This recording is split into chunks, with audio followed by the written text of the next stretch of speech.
அஸ்ஸலாமு அலைக்கும். Hi friends. இன்றைக்கி நம்ம வீட்டில் லஞ்ச் அண்ட் பிரேக்ஃபாஸ்ட் என்னென்னு பார்க்கலாமா? காலையில் 6 மணிக்கெலாம் எந்திரிச்சு என்ன வேலைன்னா, அரிசியை கழுவி அடுப்பில் போட்டாச்சு. வந்து எப்போவுமே சோறு பொங்க ஸ்டார்ட் பண்ணிடுவேன். அதுக்கு மேலே வந்து கொஞ்சம் சில்வர் பாத்திரத்தில் தண்ணி ஊற்றி மூடி வச்சுருவேன். வெந்நியும் சூப்பராக சூடாகி வந்துடும். அந்த டைமில் வந்து சோறுமே வெந்து வந்துடும். இது நம்ம இப்படி செய்யும்போது கேஸ் நம்மளுக்கு கொஞ்சம் மிச்சம் கிடைக்கும். அடுத்த அடுப்பில் வந்து கொஞ்சம் வெந்நீர் போட்டு சோயா பீன்ஸ் வந்து ரெடி பண்ணிகிட்டு இருந்தேன். பையன் வந்து லஞ்சுக்கு வந்து சோயா பீன்ஸ் ரோஸ்ட் வச்சு கேட்டிருந்தாங்க. அப்படியே செஞ்சுட்டு நைட்டு வந்து ஒயிட் சன்னா வந்து ஊற வச்சுருந்தேன்.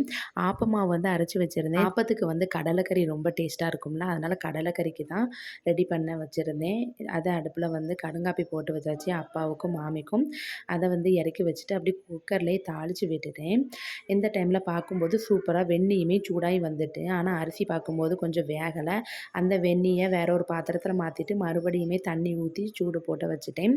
இதில் உருளைக்கிழங்க கட் பண்ணி அதுக்கப்புறம் சோயா பீன்ஸ் வந்து ஒரு 4, 5 போட்டிருந்தேன். ரொம்ப போடலை. இதில் சன்னனக்கா வச்சா வந்து புள்ள சாப்பிட மாட்டானா, அதனால் வந்து ஒரு 4 பீஸ் மட்டும் எடுத்து போட்டுட்டு அப்படியே வந்து ரெடி பண்ணேன். சூப்பராக இருந்துச்சு. தேங்காயும் வந்து நம்ம தாளித்து ஊற்றி அப்படியே தேங்காயும் போட்டு நம்ம ஒரு 3 விசில் வச்சு எடுத்துட்டோம்னா சூப்பராக எண்ணெய் பிரிஞ்சு கம கமன் மணக்க மணக்க சூப்பரான கடலைக்கறி வந்து ரெடி ஆகிடும். நீங்களும் இந்த மாதிரி வந்து ட்ரை பண்ணி பாருங்கள்.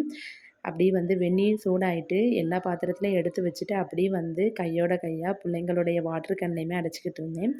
சோறு வந்து வெந்துட்டு அதுக்கப்புறம் வந்து சோயா பீன்ஸுமே நல்லா தண்ணி வடிய வந்துட்டு கடலைக்கறி வந்து குக்கரில் வந்து வேக விட்டுட்டேன். இது வந்து சின்ன குக்கரில் வந்து ஒரு 2 விசிலுக்கு வந்து சோயா பீன்ஸ் வந்து ரோஸ்ட்டு வச்சு நம்ம குக்கரில் வச்சோம்னா அது ஸ்மெல் எல்லாம் பேய் வந்துடுமா, சூப்பராக கிரேவி கிடைக்குமா அப்படின்னு சொல்லிட்டு குக்கர்லேயே வச்சாச்சு. ஆப்பமாவும் சூப்பராக அரைச்சி வச்சுருந்தேன்.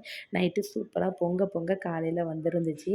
உப்பு போட்டு கரைச்சி நல்லா தண்ணியாக கரைச்சி வச்சுருந்தேன். அதோட சோயா பீன்ஸ் ரோஸ்ட்டுமே ரெடியாகி வந்துருந்துச்சு. அதோட வந்து கடலைக்கறியுமே சூப்பராக ரெடியாகி வந்துருந்துச்சு. நம்ம முதல்ல தேங்காய் ஊற்றிருந்தோம்னா இந்த மாதிரி எண்ணெய் பிரிஞ்சு சூப்பராக ரெடியாகி வந்திருக்கும்.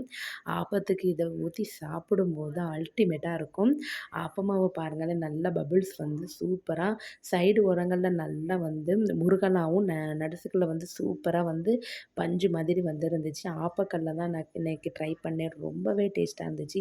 இந்த ஆப்பத்துக்கும் இந்த கடலைக்கறிக்கும் என் பிள்ளைங்களுக்கு ரொம்பவே பிடிச்சிருந்துச்சு. அப்படியே வந்து பிள்ளைங்களுக்கு லன்ச் வந்து பேக் பண்ணிடலான்னு நினைக்கும்போது தான் கரெக்டாக ஒரு 7, 10க்கு வந்து மெசேஜ் வந்துருந்துச்சு. தென்காசி மாவட்டத்துக்கு ஃபுல்லாக வந்து லீவு விட்டாச்சு. என் பிள்ளைங்க 2 பேருமே அவ்வளோ ஒரு ஹாப்பினஸ்ஸு முகத்தில் சந்தோஷத்தோடு எழுந்திரிச்சாங்க.